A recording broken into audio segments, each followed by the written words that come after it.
phone राखेँ म एकछिन सुत्छु रे के अझ सुत्या हेर न अझ फेरि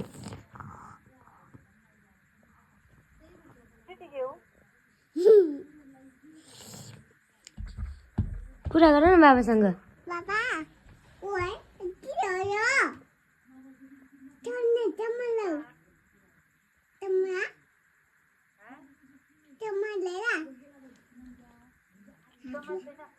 बाबा कसको घर जानु भएको छ नानी तिम्रो घर हो त्यो म दिन्न उठ्या छ लाइट